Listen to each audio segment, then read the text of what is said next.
लिए चलते हैं नेपाल, जहां फिर से टकराव के हालत बने हुए हैं। राजा ज्ञानेंद्र के समर्थक अभी भी सड़कों पर हैं। शुक्रवार के बवाल के बाद गिरफ्तारियों को लेकर ये लोग विरोध कर रहे हैं। शुक्रवार को नेपाल में जबरदस्त हिंसा हुई थी। एक बार फिर राजा ज्ञानेंद्र के समर्थक नेपाल की सरकार के खिलाफ सड़कों पर उतर आए हैं। शुक्रवार को हुई हिंसा में 2 लोगों की मौत हो गई थी, जिसके बाद 100 से ज्यादा लोगों को नेपाल की सरकार ने गिरफ्तार कर लिया था, हिरासत में ले लिया था। नेपाल में फिर से राजा के नेतृत्व में नेपाल को एक हिंदू राज्य, एक हिंदू राष्ट्र के रूप में वापस लाने के लिए आंदोलनकारी सड़कों पर हैं। पूर्व राजा ने नेपाल की जनता से सीधे तौर पर समर्थन मांगा और इसके बाद जनता जो वहां की सरकार से परेशान है, महंगाई और अराजकता को लेकर वो सड़कों पर उतर आई। पूर्व राजा ज्ञानेंद्र की राष्ट्रीय प्रजातांत्रिक पार्टी ने काठमांडू की सड़कों पर राजशाही दोबारा बहाल करने की मांग को लेकर लगातार उनके पिछले 1 हफ्ते से प्रदर्शन चल रहे हैं, जिस पर नेपाल की सरकार ने जबरदस्त कार्रवाई करते हुए कई लोगों को हिरासत में ले लिया। 100 से ज्यादा लोग इस समय गिरफ्तार कर लिए गए हैं।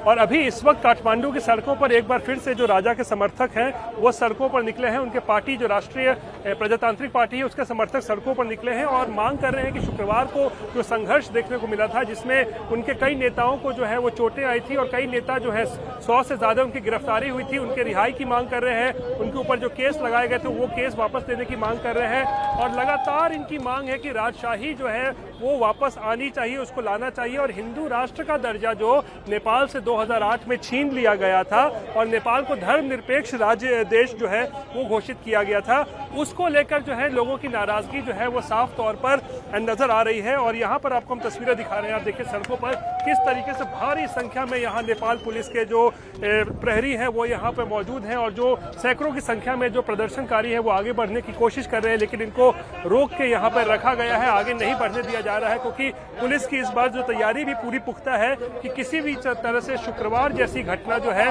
वो नहीं होनी चाहिए। जो इतनी उग्र वहां पे हिंसा देखने को मिली थी काठमांडू में, जहां पे 2 लोगों की जान भी चली गई थी और कई जो लोग हैं वो घायल हुए थे, और इसी को लेकर अपनी मांग को लेकर जो एक बार फिर से काठमांडू की सड़कों पर यहाँ के जो राजशाही के समर्थक हैं, राजा के समर्थक हैं, वो यहाँ पर वापस से सड़कों पर आज उतरे हुए हैं। और यहाँ देखिए नेपाली में इनका लिखा भी हुआ है किस तरीके से विरोध प्रदर्शन जो है इनका इस वक्त चल रहा है और भाषण भी किया जा रहा है। यानी नेपाल में एक बार फिर से राजशाही को वापस लाने के लिए जो है वो आंदोलन तेज हो गया है।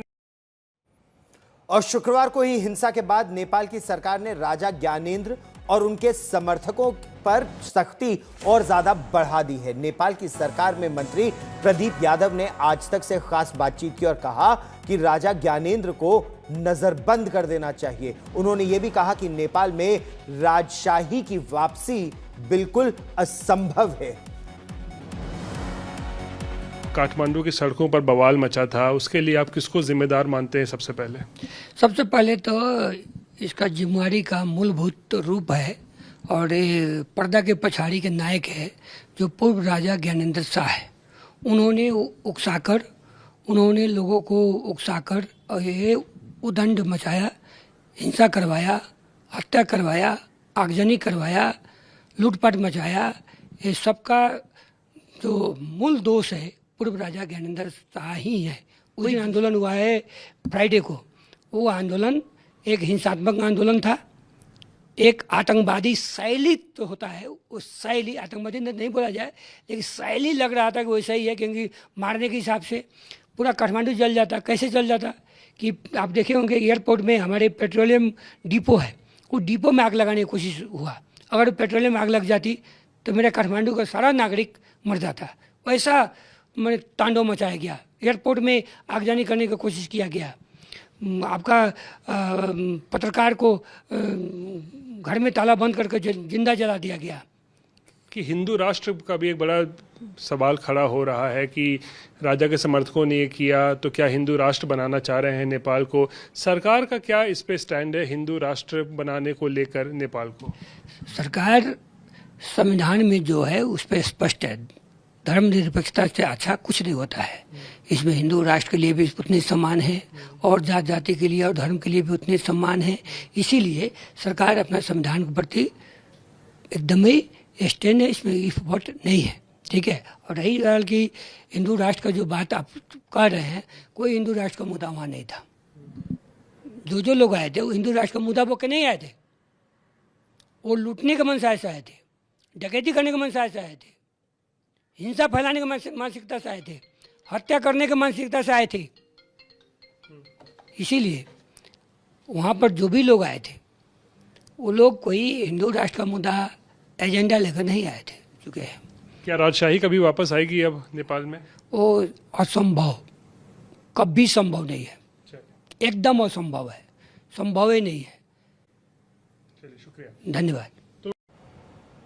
राजशाही की वापसी नेपाल में असंभव है, हिंदू राष्ट्र नहीं बन सकता नेपाल, ऐसा वहां के मंत्रियों का मानना है। रोहित सिंह मेरे सहयोगी हमारे साथ काठमांडू से जुड़ रहे हैं इस समय। रोहित, जमीनी स्थिति इस समय क्या है? राजा ज्ञानेंद्र के समर्थक क्या गिने चुने कुछ लोग हैं, कुछ मोहल्लों तक ये विरोध प्रदर्शन है, या उनमें शक्ति है? क्या वो सरकार की ताकत को झेल पाएंगे?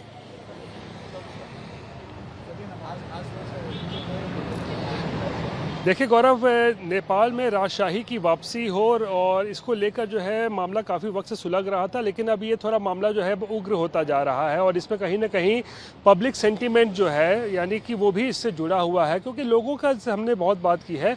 उनका कहना है कि 2008 में जब राजशाही समाप्त हुआ था तो कोई रेफरेंडम नहीं हुआ था, यानी कि किसी से जनता की राय नहीं मांगी गई थी कि भाई राजतंत्र खत्म किया जाए, या मतलब ये राजशाही खत्म किया जाए या नहीं, या फिर धर्मनिरपेक्ष सरकार बनाया जाए। तो लोगों को इस बात की टीस है ज़रूर है कि भाई हिंदू राष्ट्र पहले था नेपाल, लेकिन अब धर्मनिरपेक्ष जो हो राष्ट्र 2008 के बाद जो है उसे घोषित कर दिया गया। तो इसको लेकर अब जो है आंदोलन की शुरुआत तो हो गई है और इसको लेकर अब चेतावनी भी दी जा रही है कि बहुत जल्द अगर ऐसा इसमें कोई सकारात्मक कदम नहीं उठाया जाता है तो आगे चलकर ये आंदोलन जो है वो उग्र भी हो सकता है। और यही जो है ये जो पूरा मामला है, इसी के बीच अब आए दिन जो है वो राजा के समर्थकों और सरकार के बीच में जो है वो एक तरीके से तकरार की स्थिति और सड़क पर प्रदर्शन और इस तरीके का संघर्ष अब देखने को मिलने लगा है। गौरव, ठीक, इस खबर पर आप नजर बनाए रखिए। ताजा जानकारी के लिए फिर मैं आपके पास लौटूंगा। दरअसल राजा ज्ञानेंद्र की जो राष्ट्रीय प्रजातांत्रिक पार्टी है उसके अध्यक्ष ने भी आज तक से खास बातचीत की। राजा ज्ञानेंद्र की पार्टी के नेताओं का कहना है कि नेपाल की जनता राजा ज्ञानेंद्र के नेतृत्व में एक हिंदू राष्ट्र चाहती है और अगर जनता की ये इच्छा है तो यह संभव है। सुनिए। चाह्यो भने असम्भवकै कुरा छ र हिजो राज संस्थाको अन्त्य गर्दाखेरि पनि कुनै जनमत संग्रह पनि गरिएको थिएन, कुनै प्रकारको अभिमत पनि लिएको थिएन। संविधान सभाले संविधान निर्माण गर्ने क्रममा जनतासँग सुझाव लिएको थियो, हिन्दू राष्ट्र चाहिन्छ कि चाहिँदैन, राज संस्था चाहिन्छ कि चाहिँदैन, अथवा संविधानमा के व्यवस्थाहरू हुनुपर्दछ भनेर संविधान सभाले जनतासँग सुझाव माग गरेको थियो। तर लाखौं जनताले सुझाव दिएको थियो कि नेपालमा हिन्दू राष्ट्र हुनैपर्छ, राज संस्था हुनैपर्छ भनेर भनेको थियो। तर जनताको त्यो सुझावलाई कार्यान्वयन गर्ने कुरा त परे होस्, त्यसलाई चाहिँ अध्ययन गर्ने कामसम्म पनि नगरिकन जबरजस्त ढङ्गले राज संस्थाको अन्त्य गरियो र अहिले पनि नेपालमा बहुसंख्यक जनता राज संस्था हिन्दू राष्ट्रको पक्षमा छन्, संघीयताको विपक्षमा छन्। र हामीले अहिलेको दलहरूलाई के भनिराखेका छौँ भने हिजो तपाईहरूले जुन निषेधको बाटोबाट राज संस्था र हिन्दू राष्ट्र सनातन परम्परालाई अन्त्य गर्ने काम गर्नुभयो, त्यो हाम्रो 2 दशकको अभ्यासले नेपाल को धर्मनिरपेक्ष देश बने, धर्मनिरपेक्ष संविधान को लागू किए लगभग 17 वर्ष हो गए हैं। इससे पहले नेपाल एक हिंदू राष्ट्र था। बीते 17 वर्षों में नेपाल में 15 सरकारें बदल चुकी हैं। 17 साल 15 सरकारें। लोग भ्रष्टाचार से, राजनीतिक अस्थिरता से बेहद परेशान हैं। राजा ज्ञानेंद्र को यह लगता है कि नेपाल में अगर एक बार फिर राजशाही आई, हिंदू राष्ट्र बना, तो स्थिरता आएगी और लोग इसके लिए तैयार हैं। और इसी मांग को लेकर उनके जो समर्थक हैं वो शुक्रवार को सड़कों पर उतरे, उन्होंने रैली निकाली, लेकिन इसमें हिंसा हुई। अब नेपाल की सरकार और राजा के समर्थक एक दूसरे पर हिंसा को लागू करने के लिए या हिंसा को भड़काने का आरोपी बता रहे हैं, जिम्मेदार ठहरा रहे हैं। नेपाल क्या फिर से हिंदू राष्ट्र बनेगा? क्या नेपाल में फिर राजा का राज चलेगा? क्या धर्मनिरपेक्ष संविधान का दौर खत्म होगा? 16 साल बाद हिंदूवादी भावनाओं का ज्वार। 81% हिंदू आबादी वाले नेपाल में अशांति। नेपाल में राजा और हिंदूवाद का दौर लौटेगा। नेपाल में 2 रोज पहले हिंसा का जो दौर चला, उसने एक बार फिर से सवाल पैदा किया है कि क्या नेपाल 2008 के बाद एक बार फिर से हिंदू राष्ट्र बनने की तरफ बढ़ चला है। फरवरी में पूर्व राजा ज्ञानेंद्र ने नेपाल की जनता से समर्थन मांगा और इसके कुछ दिनों के बाद ही जनता राजा और हिंदू राष्ट्र की वापसी की मांग को लेकर कुछ इस तरह सड़कों पर उतर आई।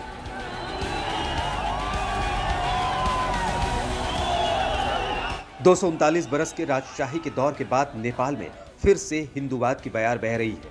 खास बात देखिए कि नेपाल में जो राजशाही समर्थक प्रदर्शन चल रहे हैं, उनमें लोग यूपी के सीएम योगी आदित्यनाथ की तस्वीरें लेकर चल रहे हैं। एक तरफ भारत में हिंदू भावनाओं का ज्वार है, तो दूसरी तरफ नेपाल में इस छोटे से पहाड़ी देश को फिर से दुनिया का इकलौता हिंदू राष्ट्र बनाने के लिए ये भीड़ सड़कों पर उतरी है। खास बात यह है कि नेपाल को फिर से हिंदू राष्ट्र बनाने की मांग का समर्थन वो पार्टियां भी कर रही हैं जो इस वक्त नेपाल की सरकार में शामिल हैं। इसमें नेपाली कांग्रेस पार्टी भी है। हमारा संविधान जो है